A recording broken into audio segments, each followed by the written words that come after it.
We begin with Allah's blessed name.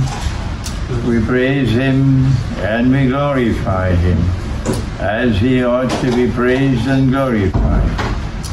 And we pray for peace and for blessings on all His noble messengers, and in particular on the last of them all, the Blessed Prophet Muhammad sallallahu alayhi wa sallam, as we greet you on this, the end of the 29th day of the month of Dhul Qarnain. We looked in the sky but we could not see the moon. Anyone saw the moon? Nobody saw the moon. So if the moon is not seen, it means that the month of Dhul Qarnain will continue for one more day here in Durrës in Albania. And we greet you with Assalamu alaikum wa rahmatullahi wa barakatuh.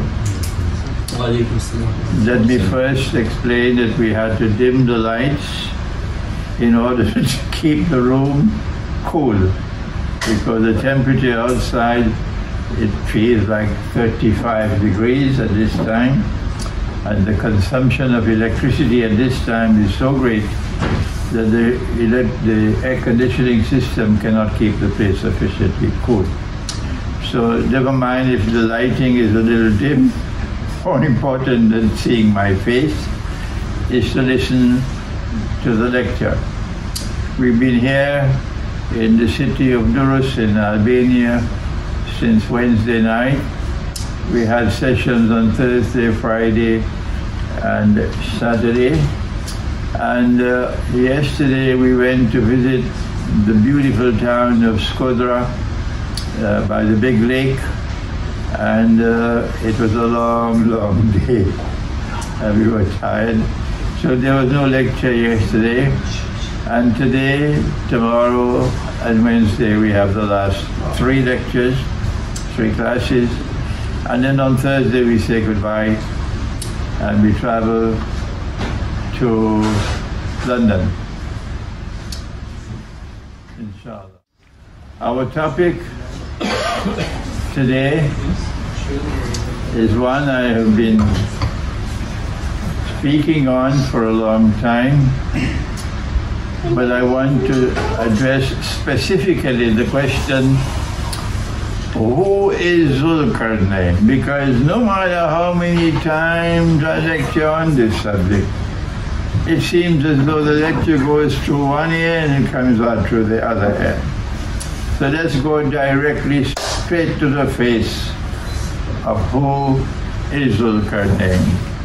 So after this, if my critics keep on asking, who is Dhul Qarnain? We say, now that's not my problem, that's your problem. Because we have explained the subject with clarity. Alhamdulillah. To listen better here in the record. And so, who is Dhul Qarnain? We go to Surah Al-Kahf of the Quran, and Allah asks the question. He repeats a question, and he says, "Ba'd a'udhu billahi minash shaitanir rajim. وَيَسْأَلُونَكَ عَنْ ذِي الْقَرْنَيْنِ, and they question you about Dhul Qarnain. Who is questioning? The answer, of course, as is well known to everybody listening to me, is that the Quraysh sent a delegation to the rabbis, the Jewish rabbis, in the city of Medina. At that time it was called Yathrib, to ask the rabbis, how can we tell whether Muhammad sallallahu alayhi wa sallam is indeed a prophet of the one God, like unto Abraham and Moses alayhi salam? And the rabbis had responded, and we want the whole world to be reminded. We don't want it to be forgotten.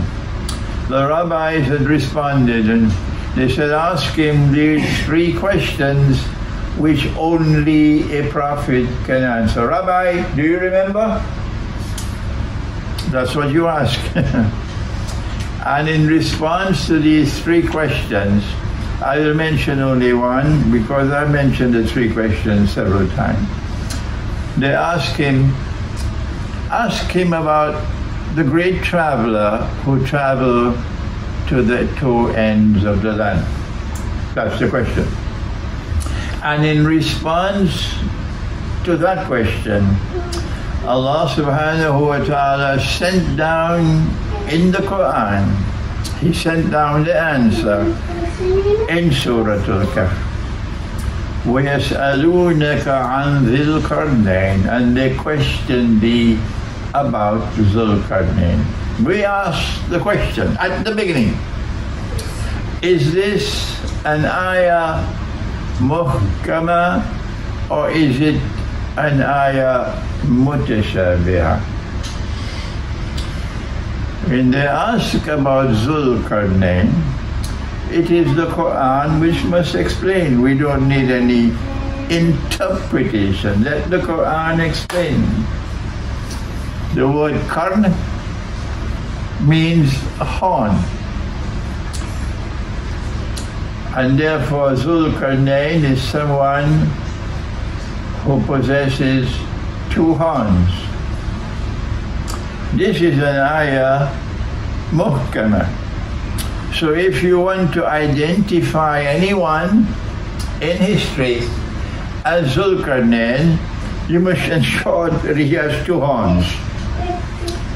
If you say that the word horn here is to be interpreted, the implication is that this would then be an ayah mutashabihah. If you say the 2 horns mean so and so and so and so, you're interpreting the word horn, because you cannot provide the 2 horns on top of his head. Alexander the Great from Macedonia, Alexander the Great had no horns on his head. I don't think anybody accepts that. Cyrus, the Persian emperor, he didn't have any horns on his head. So if you are interpreting the word horn, the implication is you made it an ayah mutashabihah. But the Quran has never used the word qarn to mean horn. If I am wrong, kindly correct me. The Quran has used the word qarn many times, but never to mean horn. Any time that Allah uses the word qarn in the Quran, He always speaks about a generation, an epoch, a people, and never a horn. So we on this side, we say this is the meaning. Dhul Qarnain is someone who impacts on 2 generations. Someone who impacts twice in history. on two different people. If we are wrong, then tell us what is right.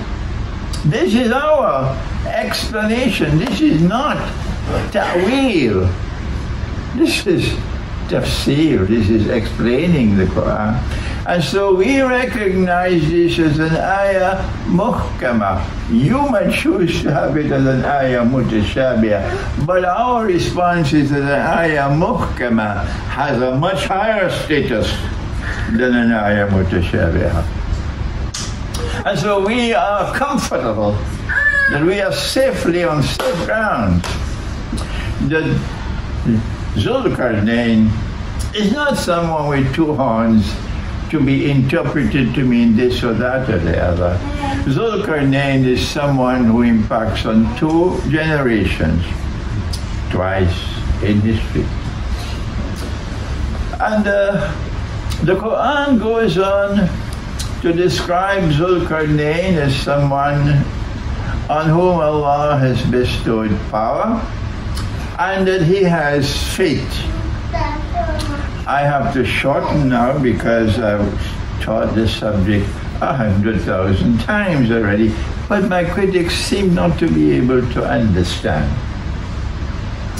When power rests on the foundations of faith, how is power used? That is what Surah Al-Kahf proceeds to explain. When power rests on the foundations of faith, how is power used? Remember, we're talking about two currents twice in history. So be careful to examine carefully the first current. The first current, or the first time, impacting upon the first people, the first generation. When did it occur? When did it occur? Dhul Qarnain built a barrier, built with blocks of iron.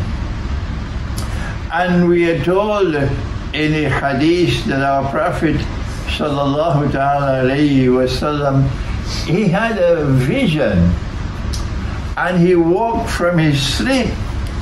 It was such a terrible vision that he woke from his sleep with his face flushed red. What did he see that was so terrible? And he uttered these famous words, these ominous words, Wailul lil Arab min sharrin qad iqtaraba. Woe unto the Arabs because of an evil which is now approaching, it is close. And then he went on to raise his hands like this and make a circle with his fingers. And he said, today a hole had been made in that radam bit by Dhul Qarnain.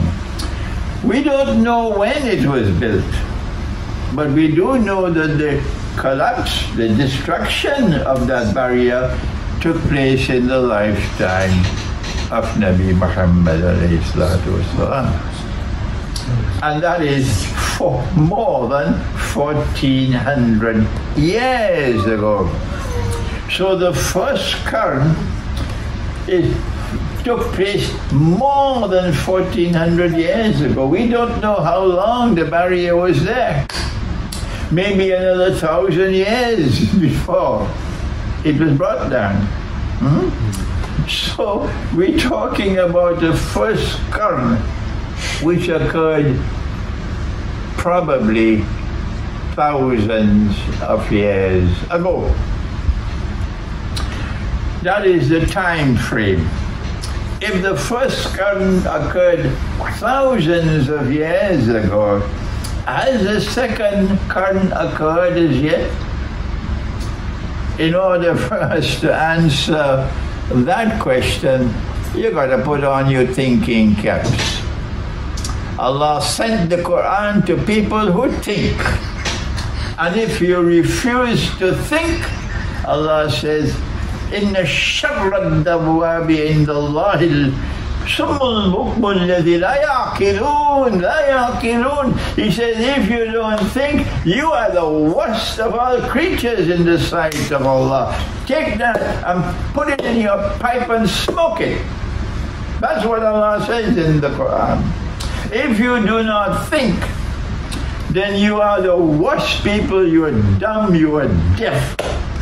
The worst people in the sight of Allah because you refuse to think. Sorry, I have to raise my voice. What can I do in my old age? All these years I've been teaching and they would not listen.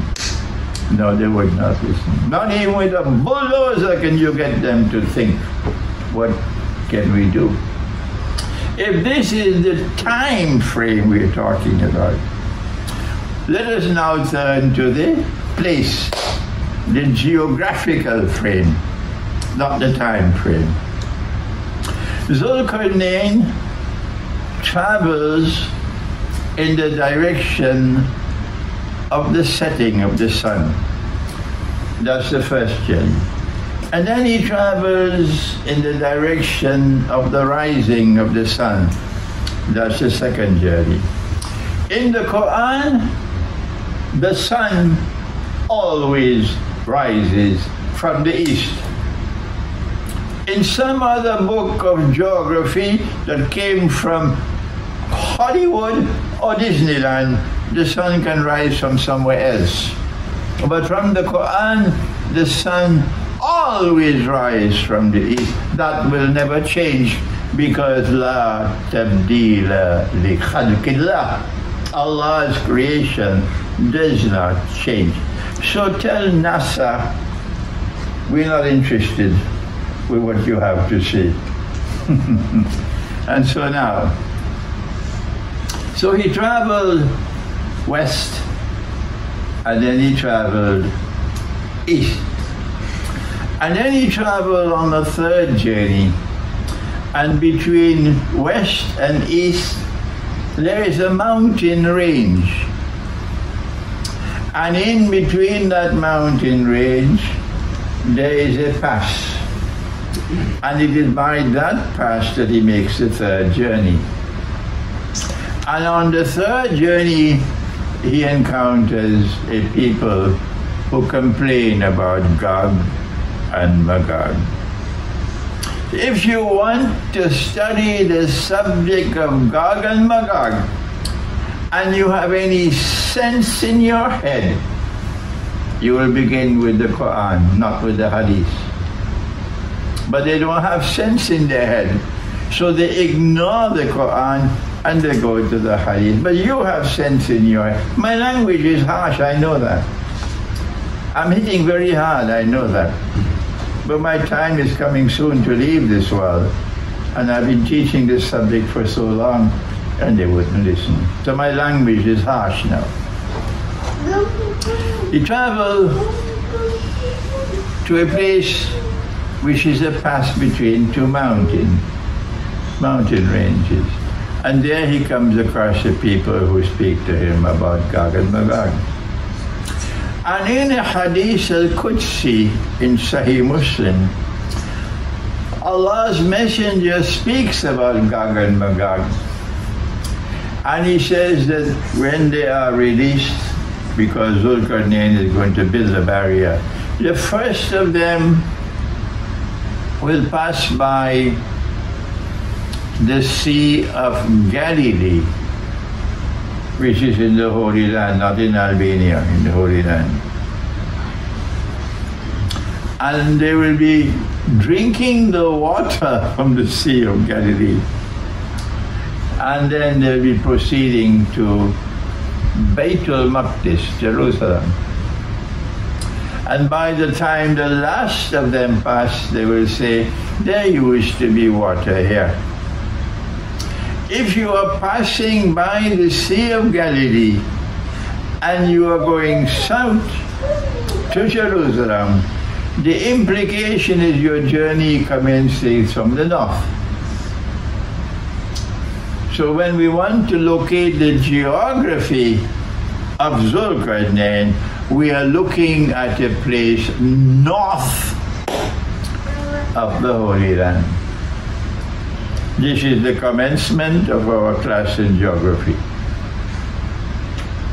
MashaAllah, that you have the capacity to think, so you can follow this geography lesson. But my critics don't have that capacity to think. When he traveled in the direction of the setting of the sun, he came across a body of water. And Allah subhanahu wa ta'ala describes it as dark and murky. Aynun hamiyah, dark and murky. In order to identify this body of water located north of the Holy Land, but located to the west, we now look to see which bodies of water are there located north of the Holy Land and to the west. And there are only two. One is the Mediterranean Sea, but this is not a sea which is dark and murky. Visibility is several meters deep. But north of the Mediterranean Sea, there is a sea called the Black Sea. Why is it called the Black Sea? Precisely because it is hamiyah. It is dark and murky. And so our geography lesson concludes. The Dhul Qarnain has traveled westwards in the direction of the setting of the sun until he came to the Black Sea. And if you know geography, you know that Crimea is in the Black Sea. The peninsula of Crimea is in the Black Sea. If you command Crimea, you command the Black Sea. Here he came across a people, and Allah spoke to Dhul Qarnain. If Allah spoke to Alexander, who worshipped Greek gods and goddesses, that would be strange, wouldn't it? We have no evidence of that. If Allah spoke to Cyrus, who worshipped the Iranian gods and goddesses, that would be strange. We have no evidence of that. So before you put your foot in fire and declare that Dhul Qarnain was Alexander or that Dhul Qarnain was Cyrus, prepare yourself to think first. Otherwise, you have to answer for your schoolboy thinking one day. Allah spoke to Dhul Qarnain and asked him, you have power. Your power rests on the foundations of faith. How are you going to use power in this region of the Black Sea? And Dhul Qarnain replied, and he says, those who are wicked in conduct and commit dhulm, I will punish them. And when they return to you, you will also punish them. So there will be an essential harmony between the world order here and the world above, when power rests on the foundations of faith. And then he went on to say that those who have faith and are righteous in conduct, I will treat them nicely and reward them. And then he traveled in the direction of the rising of the sun. And since he started from the Black Sea and he's going eastward, he has to stop when he reached the Caspian Sea. This is elementary geography. And there in the region of the Caspian Sea, he came across a people. And the language of the Quran is so little. The words are so few. It is so difficult to understand. لَنَجْعَلْ لَهُمْ مِنْ دُونِهَا سِتْرًا. And other than what we had provided for them, they had nothing else to cover them, to protect them. لَنَجْعَلْ لَهُمْ مِنْ دُونِهَا سِتْرًا. Could this be a primitive people? A people living the primitive way of life? Or is this a people who will constantly be vulnerable? A people who will always suffer because they have nothing to protect them other than what Allah has provided. Is there a people living in that region of the world who for thousands of years have been suffering? No one to support them, no one to protect them. Which one of these could be the meaning of وَلَمْ نَجْعَلْ لَهُمْ مِنْ دُونِهَا سِتْرًا? Allah knows best. And we proceed. When power rests on the foundations of faith, then power respects the way of life of a primitive people. This is all I can offer. I don't know more that I could say on this subject, because the language in the Quran is so few are the words. كذلك, Allah says, I understood why he acted in this way. There seems to be more hidden inside here than I am capable of reaching. And then Dhul Qarnain travels in the third direction, at the pass between the mountains. And here we now have more geographical evidence. Number one, he comes across a people, لَا يَكَادُونَ يَفْقَهُونَ قَوْلًا. A people who spoke a language unconnected with all regional languages. A unique language. The Albanian language is connected with other languages around here. Who is Albanian here? Yes. Yes. The Albanian language is connected with other languages. Actually not, yeah. Huh? Actually not. Albanian has own branch in Indo-European. Albanian language is It's unique? isolated, unique, yes. It's unique? Like Armenian. Not connected with other languages? Huh?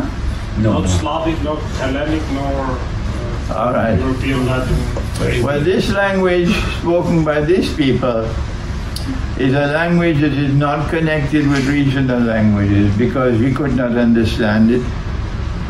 But eventually they're able to communicate.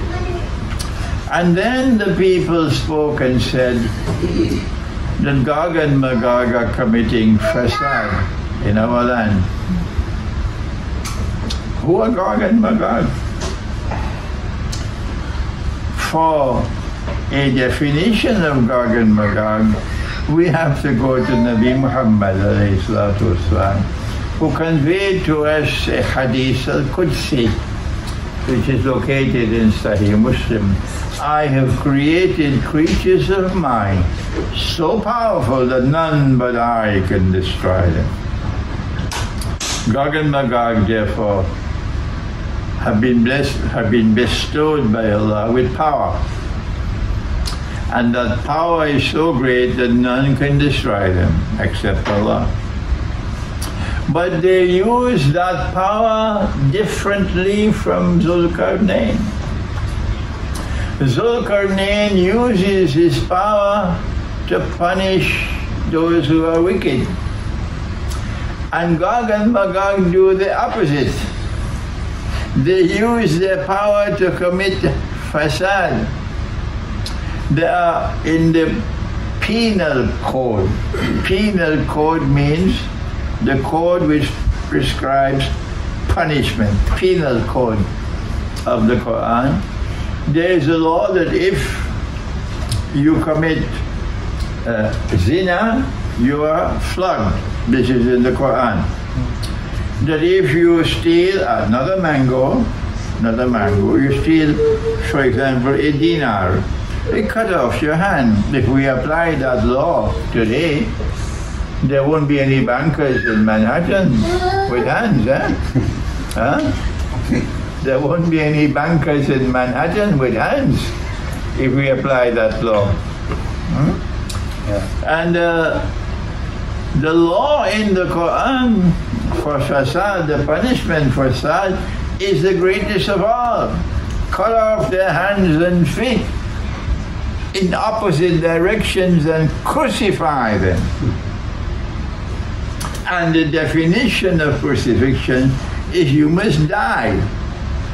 If you crucify a man, you take his body down, and when you take his body down, he picks up his briefcase and he walks away. Is that crucifixion?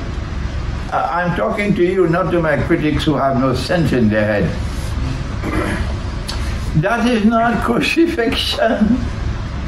You crucify him, you take his body down, he picks up his briefcase and he walks away. No, come back, put you back up. You're not as yet crucified. Crucifixion is not to be put on the cross. That is not crucifixion. Go back to school. Crucifixion is to die. That is crucifixion on the cross.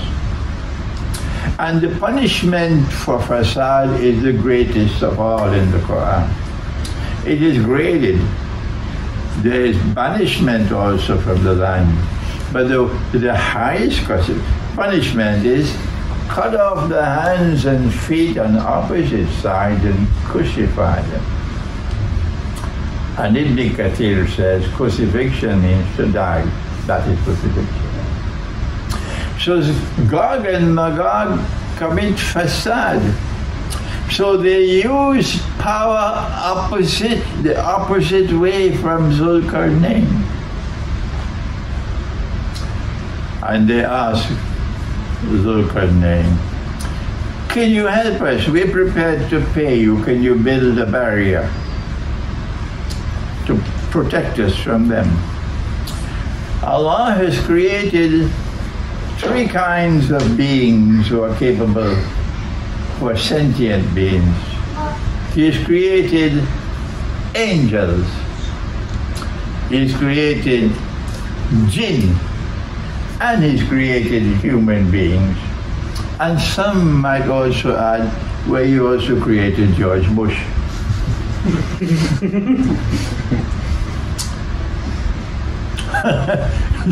He created angels, he created the jinn, and he created human beings. Angels cannot commit fasad. No. Because وَيَفْعَلُونَ مَا يُؤْمَرُونَ. Angels do only that which Allah asks them to do. وَيَفْعَلُونَ مَا يُؤْمَرُونَ. So Gog and Magog cannot be angels. Well then, can they be jinn? Yes, jinn can commit fasad. Because you have jinn who are believers and you have jinn who are shayateen, commit evil deeds. So if you build a barrier with blocks of iron, can you stop the jinn from passing? No, the jinn can pass through the iron. Huh? You can understand that because you have the capacity to think. So Gog and Magog cannot be jinn.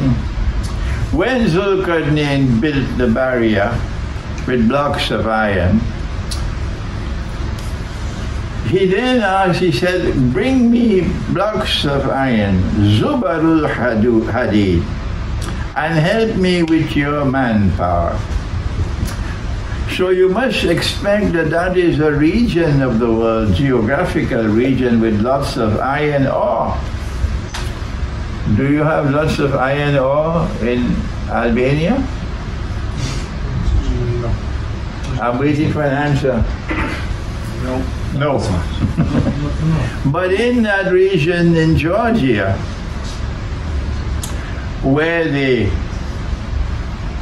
Black Sea is to the west, the Caspian Sea is to the east, and in between are located the Caucasus Mountains. And there is a pass between the mountains called the Dariel Gorge. In that region there is an abundance of iron ore to this day. We are on solid geographical foundations. Yes, lots of iron ore in that region. So he built the barrier with blocks of iron, and then he said, blow with your bellows, build a furnace, and take molten copper and pour it on the barrier to prevent rust. And then he says, هذا رحمة من ربي. The Gog and Magog cannot pass through, cannot penetrate the barrier, nor can they scale it. What is the ayah in Arabic? فما استطاعوا أن يظهروه فما استطاعوا أن يظهروه وما استطاعوا له نقبة. فما استطاعوا أن يظهروه فما استطاعوا له نقبة. Naqba. Yeah, I've forgotten the ayah. They could neither penetrate nor could they scale. But jinn could pass through. So we eliminate the angels and we eliminate the jinn. Now we only left with human beings. So Gog and Magog have to be human beings. This is for you who have the capacity to think. The rest, the caravan is moving and leaving them behind.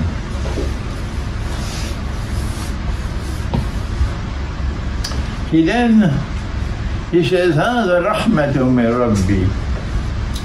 This barrier which I have built is actually rahmah from Allah, an act of kindness. فإذا جاء وعد ربي, but when that time comes of which my Rabb has warned, جعله دكا, Allah will bring down this barrier. وَكَانَ وَعْدُ رَبِّ حَقًّا, and then the warning of my Lord will come to pass. This is Qarn number 1 from the Quran. We are attempting to answer the question, who is Dhul Qarnain? And this is what Dhul Qarnain did in the first of the 2 Qarns, because we dismiss a man with horns on his head, and we dismiss an ayah mutashabiha, in which you are interpreting the horns in some different way, because we have an ayah muhkama which has a higher status from an ayah mutashabiha. If this is Qarn number 1, when will be Qarn number 2? For this we turn now, we leave Surah Al-Kahf and we go to Surah Al-Anbiya, which tells us something more about Gog and Magog. Allah speaks of a town, Qarya, and that He destroyed the town, and that He expelled the people of the town. And having expelled them, He placed a ban on them, that they could never return to reclaim that town as their own. Until when? until Gog and Magog are released, meaning the barrier is brought down, demolished, and Gog and Magog spread out all over the world in all directions. And when they spread out all over the world, since they have an indestructible power, not even Tipu Sultan can stand up to them. Not even Saddam Hussein can stand up to them. When Gog and Magog are released and they spread out all over the world, then an event will occur only once in history. Let me repeat that. When Gog and Magog are released and they spread out all over the world with their indestructible power, they'll take control of the world. They'll take control of power over the world. An event will occur only once in history. Let me repeat it one more time. When Gog and Magog are released, وَهُمْ مِنْ كُلِّ حَدَبٍ يَنْسِلُونَ, and they spread out all over the world, and when their indestructible power, they will take control of power in the world and establish the world order of Gog and Magog. And this is an event which will occur only once in history. When that happens, then these people who had been expelled from that city will be brought back to the city. Not brought back in a manner which is righteous and just, but brought back by a people who used power to act with wickedness, fasad, used power to oppress. These people will bring Gog and Magog back to that city. And then we ask the question, which city is this? And for people who can think, the answer is so simple. Our Prophet said that Gog and Magog will be destroyed by Allah in Jerusalem. He said that Gog and Magog will pass by the Sea of Galilee on their way to Jerusalem. No other city has been mentioned in connection with Gog and Magog other than Jerusalem. And when we look at Jerusalem, we see, yes, it was destroyed. Holy Israel was destroyed. And the Jews were expelled. And for 2,000 years they could not return to reclaim Jerusalem as their own. For us who think, we know this. And today, Jerusalem, today the Jews have returned to reclaim Jerusalem as their own. Today, the Jews have returned to Jerusalem to reclaim it as their own.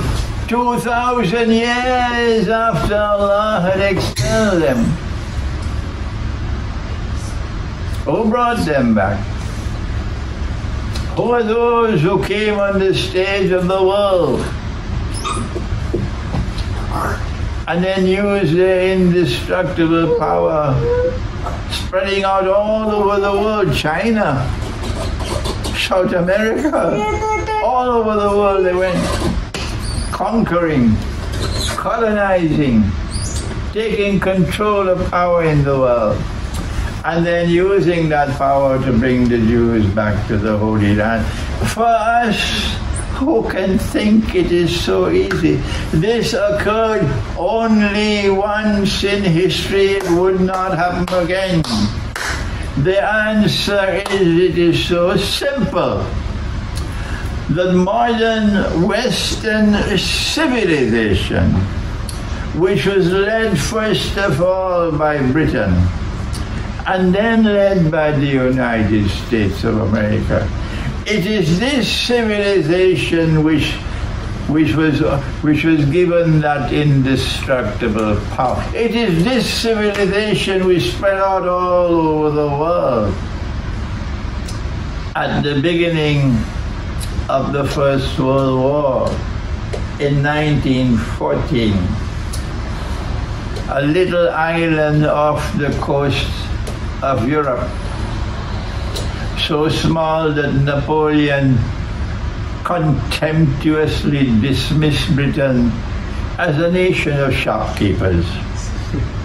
Yet Britain, on the eve of the First World War, controlled every single important naval port all over the world.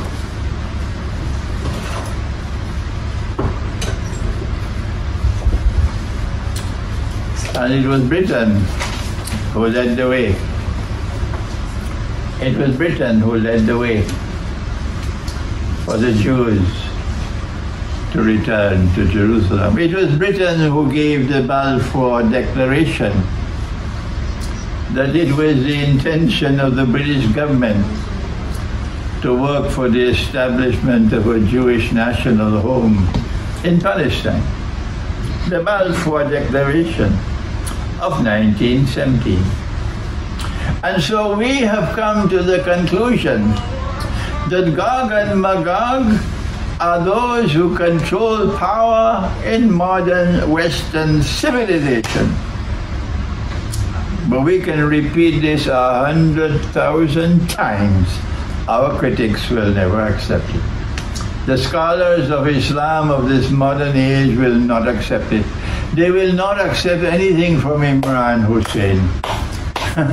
They despise this name, but Allah knows best. This is the truth.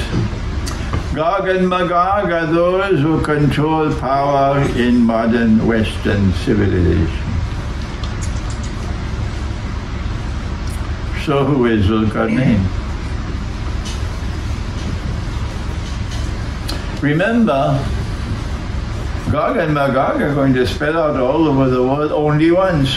Only once. Remember that Gog and Magog are going to start their journey from the Caucasus Mountains, coming south, coming to the Holy Land. Remember that there is a second Qarn in Qarnain. So when will that Qarn come? Before we turn to the second Qarn,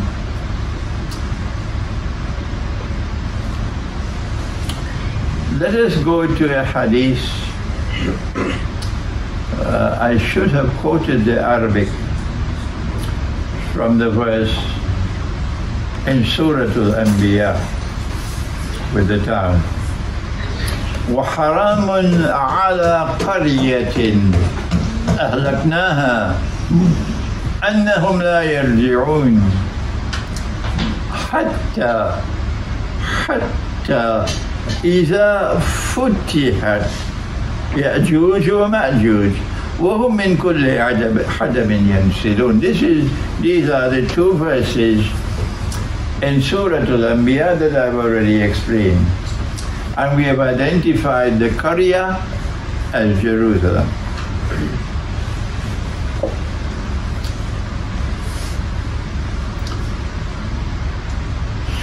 In a hadith in Sahih Muslim,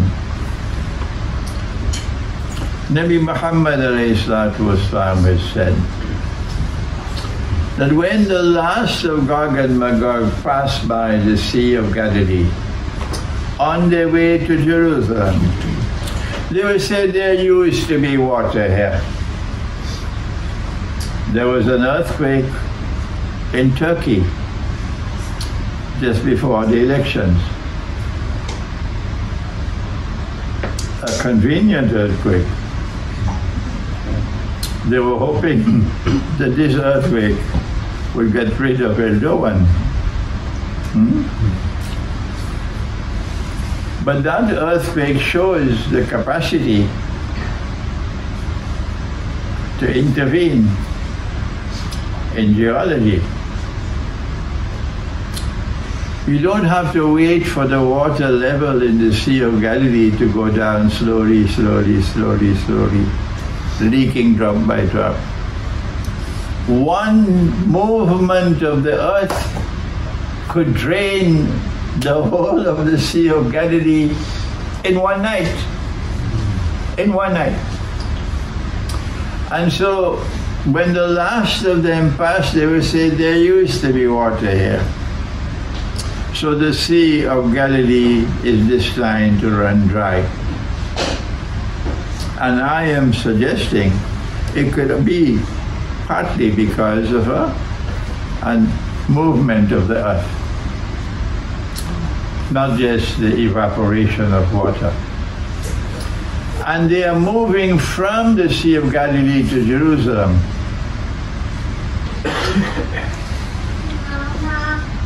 And they're going to Jerusalem because they want to attack the Messiah. And the hadith says, فَبَعَثَ اللَّهُ يَأْجُوجَ وَمَأْجُوجَ. Allah will send Gog and Magog at that time. And all the scholars of Islam, illa masha'Allah, have all concluded from the hadith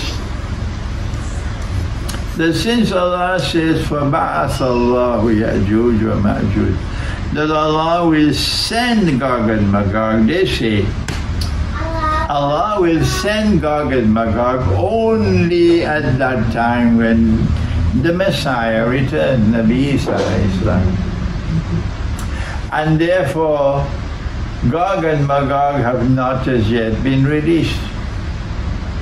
Gog and Magog will be released only at that time when the Messiah returns, according to that view. But that is wrong. Firstly, the Quran speaks of the release of Gog and Magog. The Quran uses the term futihat. And the hadith only says send, it says ba'atha. So you cannot use that hadith to declare that Gog and Magog would be released at that time. That is schoolboy scholarship.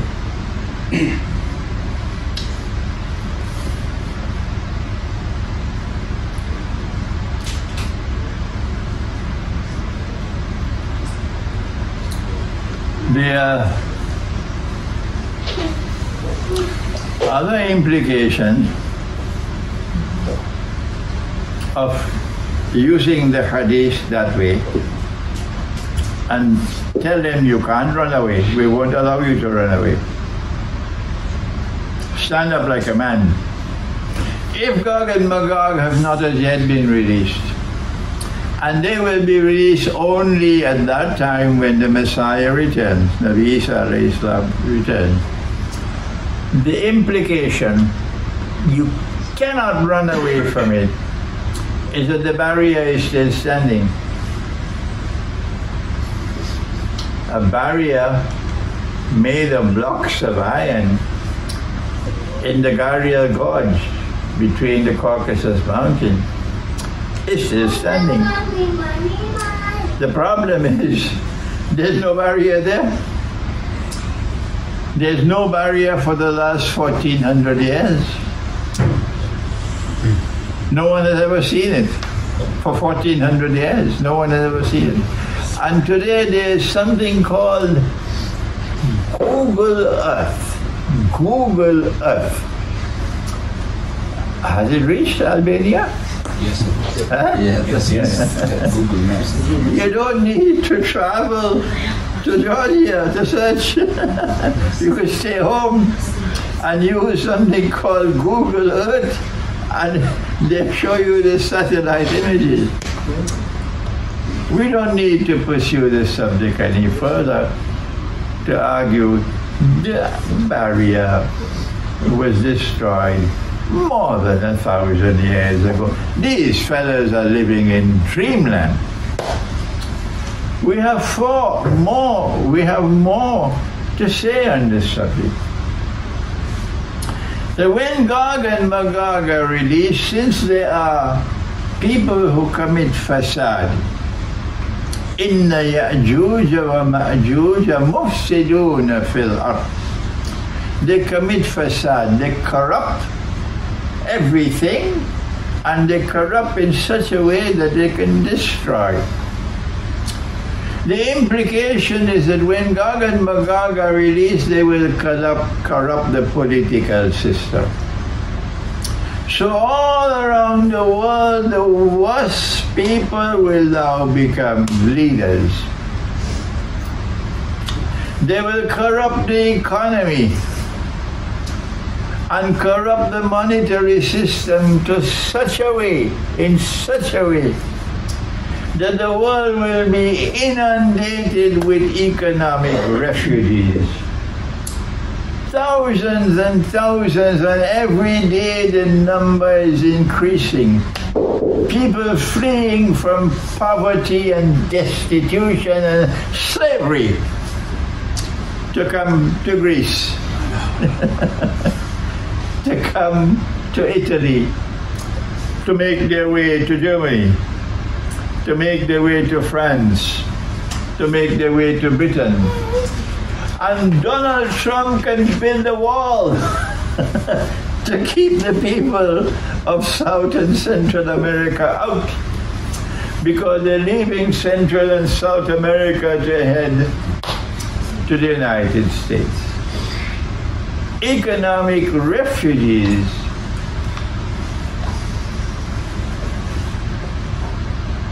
And this is because Gog and Magog have corrupted the economy, corrupted the market, corrupted the monetary system. But our critics can't see that. There is corruption today in entertainment, there's corruption today in the educational system, there's corruption today even in our bedroom life. Today women are dressed and yet naked. Today women dress like men. You gotta be careful when you're choosing a wife. Today men are dressed like women because men are abandoning their role as men in society. Today is an age of awladu zina, because adultery and fornication is to be found everywhere. Everywhere. Today there is a corruption of even the food that we're eating. There's a corruption of the water we are drinking. Yesterday you could pass by a river and dip your hands and drink from the river. Today you can't do that anymore because every river is now polluted.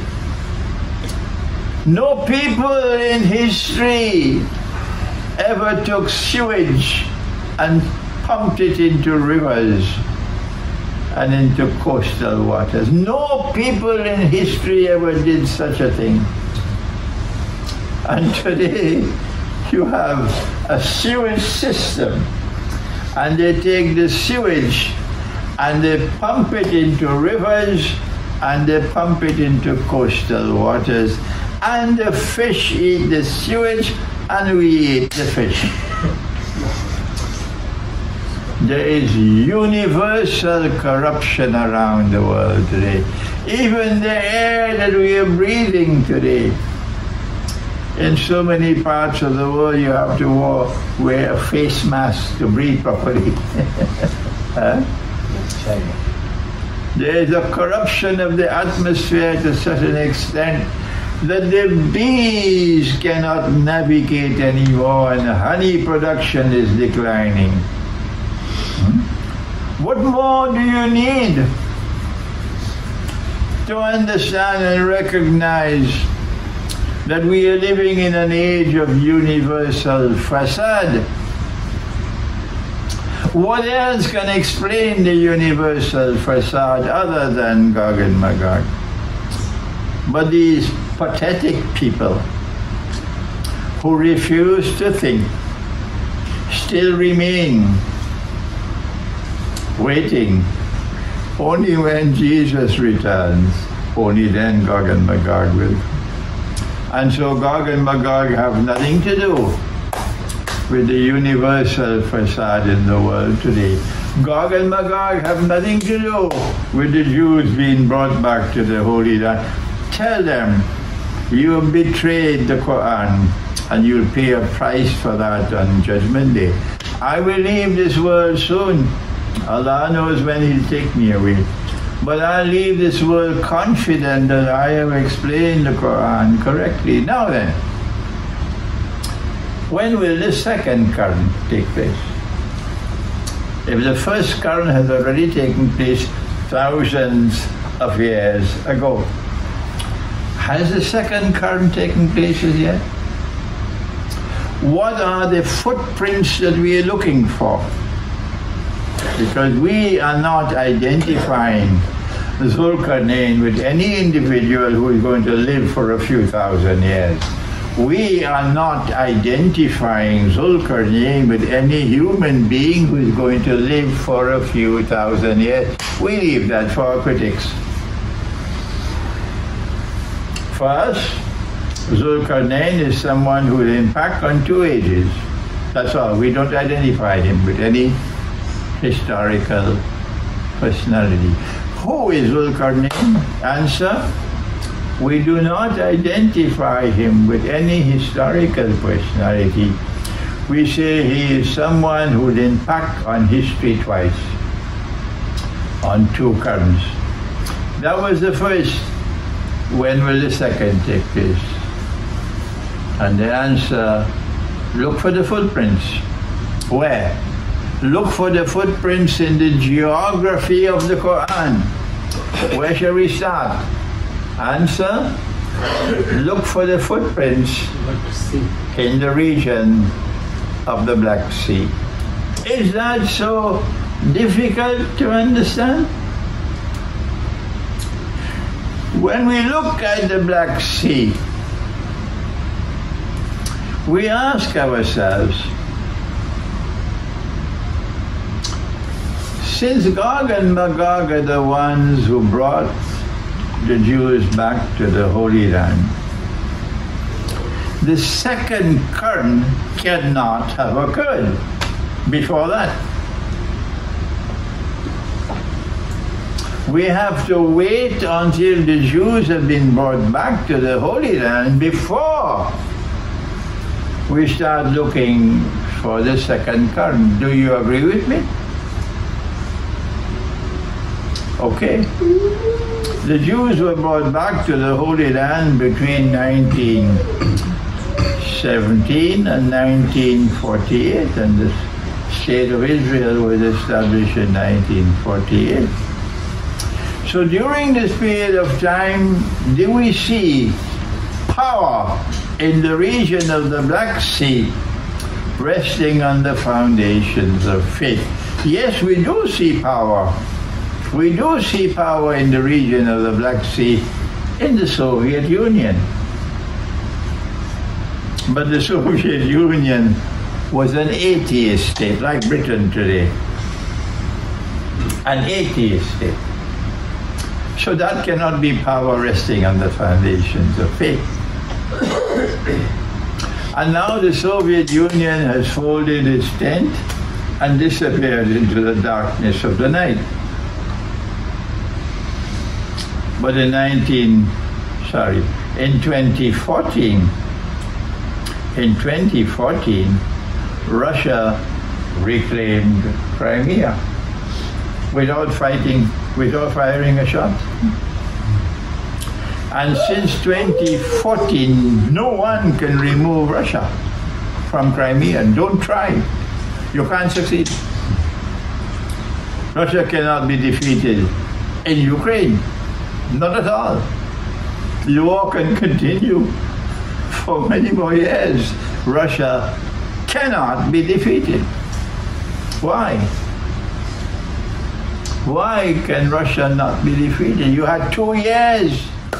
The Crimean War lasted for how many years? 3 years. 3 years is correct. And that is the first war of the modern age using modern technology, the Crimean War. Today the technology is so much more advanced, and 2 years have passed, and in 2 years you could not defeat Russia. How many more years you want? The reason why they cannot defeat Russia is because Russia has power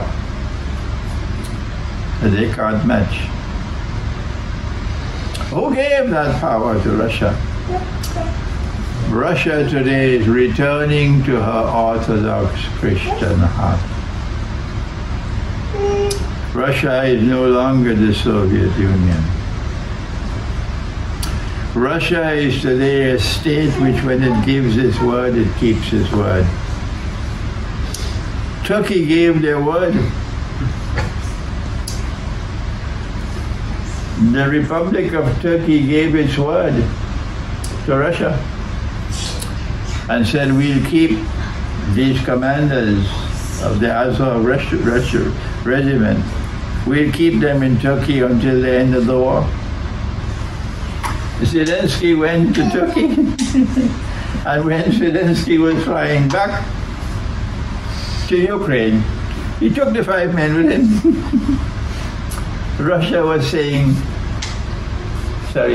Turkey was saying to Russia, we gave our word to you. Well, we don't have to keep our word. Turkey was saying to Russia, we gave our word to you, but we don't have to keep our word.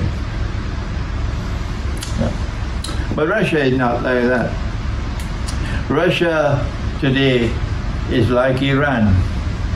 The leadership of Russia and the leadership of Iran. Vladimir Putin in Russia and Syed what? Syed Ali Khamenei, that's right, the Rahbar of Iran. These are the two most outstanding political leaders in the world today, men of great integrity. Russia is returning to her spiritual heart. And Russia has been blessed by Allah with power. That power did not come by accident. I can, after the question session, I can answer that for you. If Russia did not have the power that Russia had, the government in Venezuela would have been changed long ago. People who think would recognize the truth of what I've said. The United States have been changing governments in Central and South America for 200 years with gunboat diplomacy. Willy-nilly, anytime they want to change the government, they'll change it. For how many years now? 15 years, I believe. The government of the United States and the United States Armed Forces cannot change the Venezuelan government. Answer? Because of Russia. That's the power that Russia has. They created ISIS. That's right.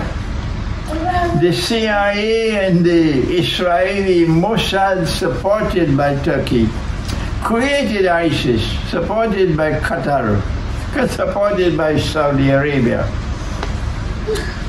They created ISIS. You don't believe me? Wait for Judgment Day and you'll see the evidence supporting what I'm saying. They created ISIS.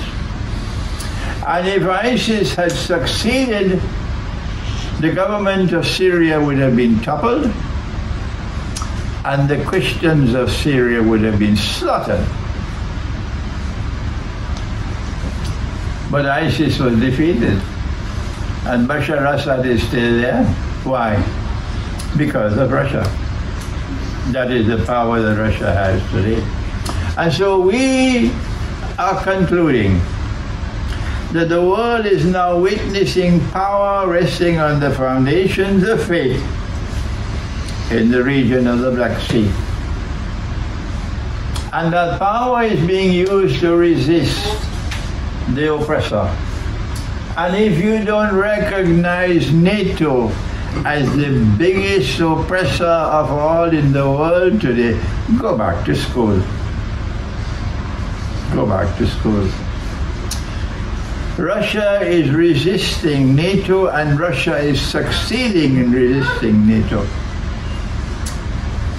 And so we say we are moving now in the direction of the second Qarnain curtain.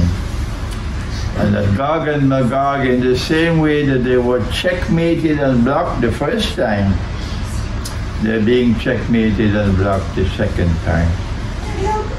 This is the conclusion of my answer to the question, who is Dhul Qarnain?